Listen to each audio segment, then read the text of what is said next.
Press the bell icon on YouTube and don't miss another update. Namaskar. Welcome to another episode of Editorial. A lot of you all wrote to me asking me to speak about Varavara Rao. And I will do exactly that. I will speak to you about Varavara Rao. Today, I will give you two perspectives.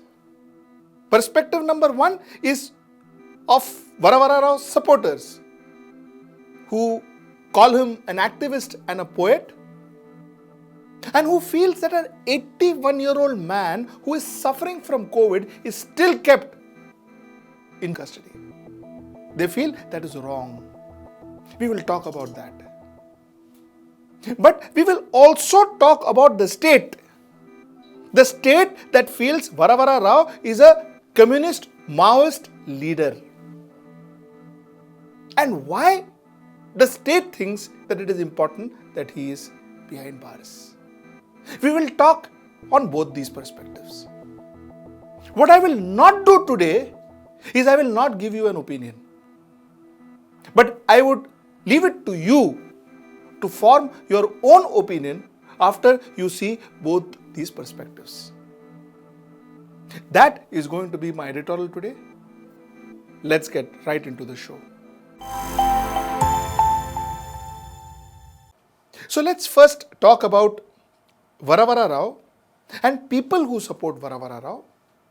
A lot of them, academicians, civil society, a lot of people are supporting Varavara Rao, and their question is very simple.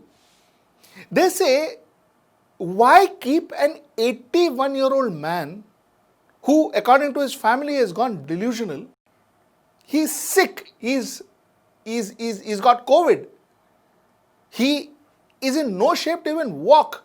Why keep that man behind bars? Though he's in hospital currently, he's in Nanavati hospital currently, but why keep this man behind bars? Why release him? Let the family take care of him. A lot of people say it is against the law and the conscience to keep a man of 81. It's against the law and conscience. In fact, a lot of people say, why? What is he going to say? He can't even talk.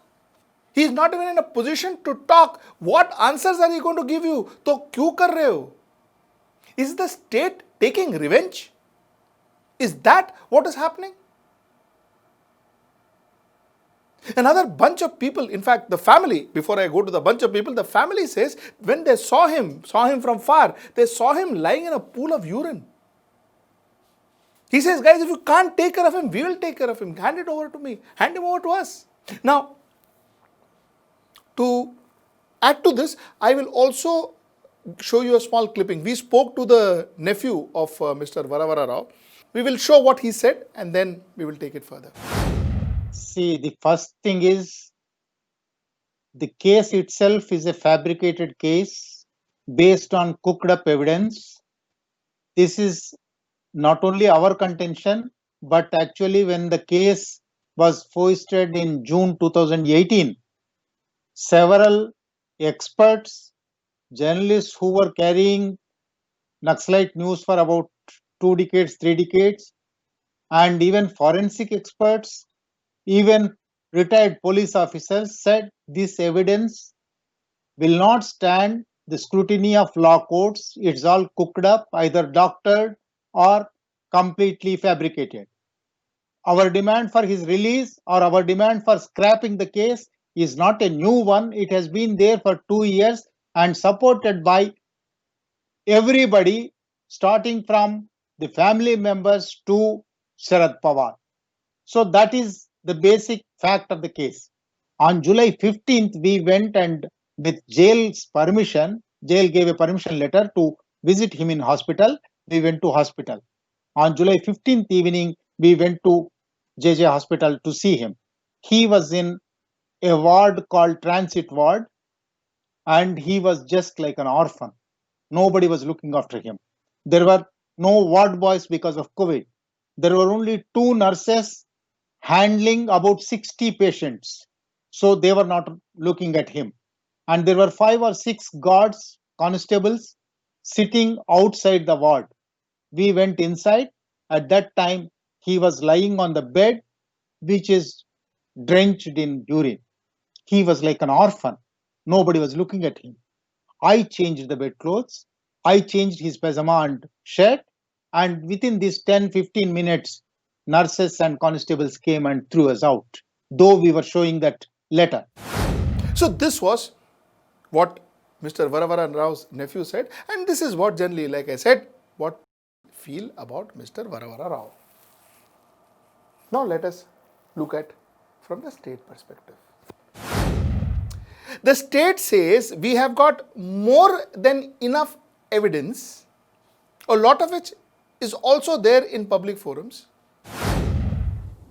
तो जब पूरी evidence को analyse कर लिया गया, उससे ये सामने आया कि सीपीआई माओइस्ट की एक कॉन्स्पिरेसी थी, एक all India front establish government के खिलाफ खोलने का, गवर्नमेंट एस्टैब्लिश गवर्नमेंट को ओवरथ्रो करने का, केओस क्रिएट पहले केओस क्रिएट किया जाए, लॉ एंड ऑर्डर को ब्रेक डाउन किया जाए और उसके द्वारा एस्टैब्लिश गवर्नमेंट को ओवरथ्रो किया जाए। इस प्रकार का एविडेंस हमको सामने आया। इस प्रकार का डिजाइन सीपीआई माओइस्ट का था, जो कि अपने ओवरग्राउंड कार्डर्स के मार्फत इसको इम्प्लीमेंट करने की उनकी प्लान थी और उसको इस प्रकार से आगे इम्प्लीमेंट किया जा रहा था। इस एविडेंस के द्वारा ये क्लियरली एस्टैब्लिश हुआ कि जो हमने नए आरोपी हैं, जिनके नाम हमने 23 अगस्त को ऐड किए, 5 आरोपी थे।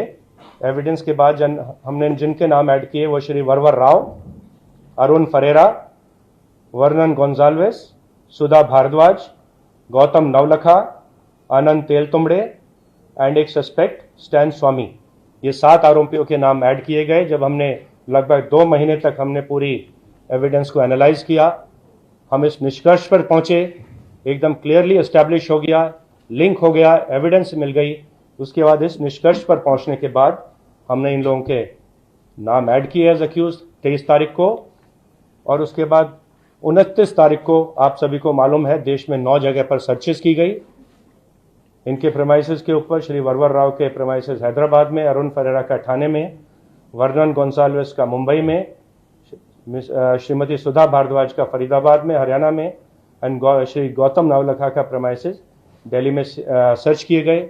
वहाँ भी कुछ साहित्य सीज किया गया और इन लोगों को कस्टडी में लिया गया, लेकिन ऑनरेबल सुप्रीम कोर्ट की जो डायरेक्शन थी उसके हिसाब से इनको उसके बाद हाउस अरेस्ट में रख दिया गया है। लेकिन एविडेंस उनके पास से सीज कर ली गई है, उसको आगे एनालाइज किया जा रहा है। जो अभी तक एविडेंस आई है, मैंने आपको क्लियरली बताया है, वो एविडेंस क्लियरली इन सभी आरोपियों का रोल एस्टैब्लिश करती है, माओइस्ट ऑर्गेनाइजेशन के साथ एस्टैब्लिश करती है। आर्म्ड जो इनका आर्म जो डिज़ाइन है, armed overthrow of the government का डिज़ाइन है माओइस्ट का, उसमें किस प्रकार क्या रोल इनको असाइन किए जाते थे, क्या इनको डायरेक्शन दी जाती थी, ये लोग किस प्रकार से कम्युनिकेट करते थे, अपने सुझाव देते थे, अपना रोल किस प्रकार से निभा रहे हैं, उसके बारे में रिपोर्ट दी जाती थी सेंट्रल कमेटी को। वो सारा एविडेंस हमको प्राप्त हो चुका है और उस एविडेंस के बेसिस पे ही जो 29 तारीख को रेड थी, पूरे भारत में अलग अलग जगह पर 9 जगहों पर ये रेड की गई थी। ये एक और लेटर है जो रोना विल्सन ने लिखा है, कॉमरेड प्रकाश को लिखा है। मैंने बताया कॉमरेड प्रकाश सेंट्रल कमेटी के बिहाफ पे पूरा कम्युनिकेशन करते हैं, गणपति के बिहाफ पे जो कि जनरल सेक्रेटरी हैं, बाकी सदस्यों के बिहाफ पे। I have been in touch with supplier through designated contact from Nepal. Our comrades from Manipur may also assist in this, but only VV is Shri Varvar Rao, has the authority to communicate with them. It would benefit us to fast track the whole process and get equipment ready on ground. We are losing dozens of comrades in encounters in different states, which are bound to increase over time. Surendra and VV both feel there is pressing need to inflict heavy damage on the enemy forces. Please note this, Surendra and VV. Surendra is Surendra Gadling and VV is Shri Varvar Rao. Both feel that there is pressing need to inflict heavy damage on the enemy forces, something that we have not been able to do since 2013 Darba ambush. I am sending catalog of available equipment along with this package. जो available equipment है वो आपको दिखाना चाहूँगा।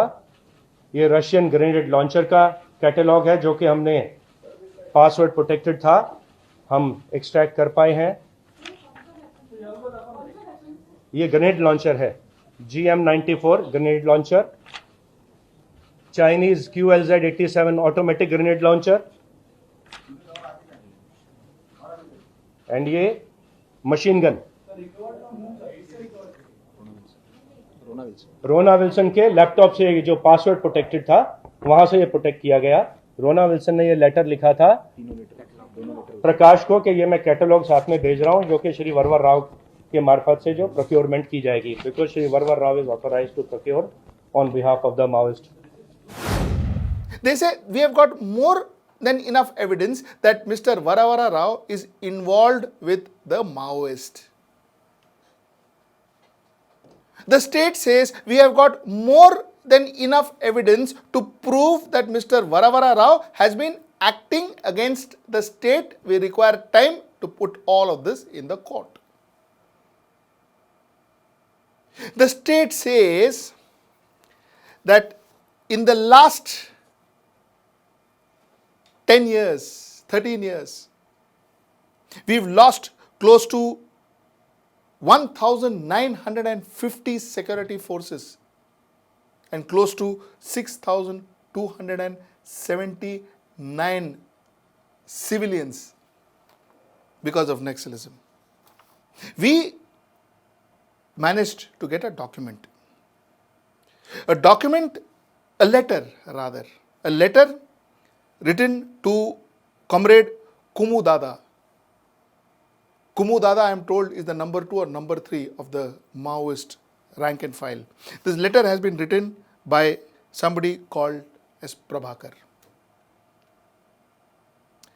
I will not go through the entire letter, but I will go through one very important part of the letter where he says that in the meantime, I received one memory card containing an audio clip recorded by CHID Madhu, in which Madhu was talking against CC Comrade Krishna, Comrade Varavara Rao and late Comrade JAM Ganganwar.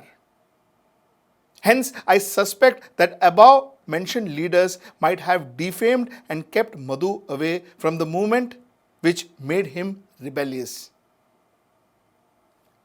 This is the most important line. Madhu has opined that Varavara Rao should be killed. I will repeat myself. Madhu has opined that Varavara Rao should be killed. This letter is released somewhere after December, to the best of our knowledge. We have nothing to say that this letter is authenticated. We have nothing to establish that this has truth. But this is the letter that we found in the process of our investigation. And one of the things we realized is possibly the reason why the state doesn't want Varavara Rao free is because the state fears that there is threat to his life. I repeat myself for the 4th time, I do not have anything to authenticate this information. I do not have anything to authenticate this letter, but this is what our understanding is. That is something I can tell you emphatically. So to conclude, is the state acting against their conscience and even the law by keeping a 81-year-old man in custody? A 81-year-old man, mind you, who is suffering from COVID and according to the family is delusional. Is the state acting against the law and their conscience? Or is the state following the law by ensuring a key accused in the Koregaon case is protected, possibly from his own people? You decide. Till we meet next time. Namaskar.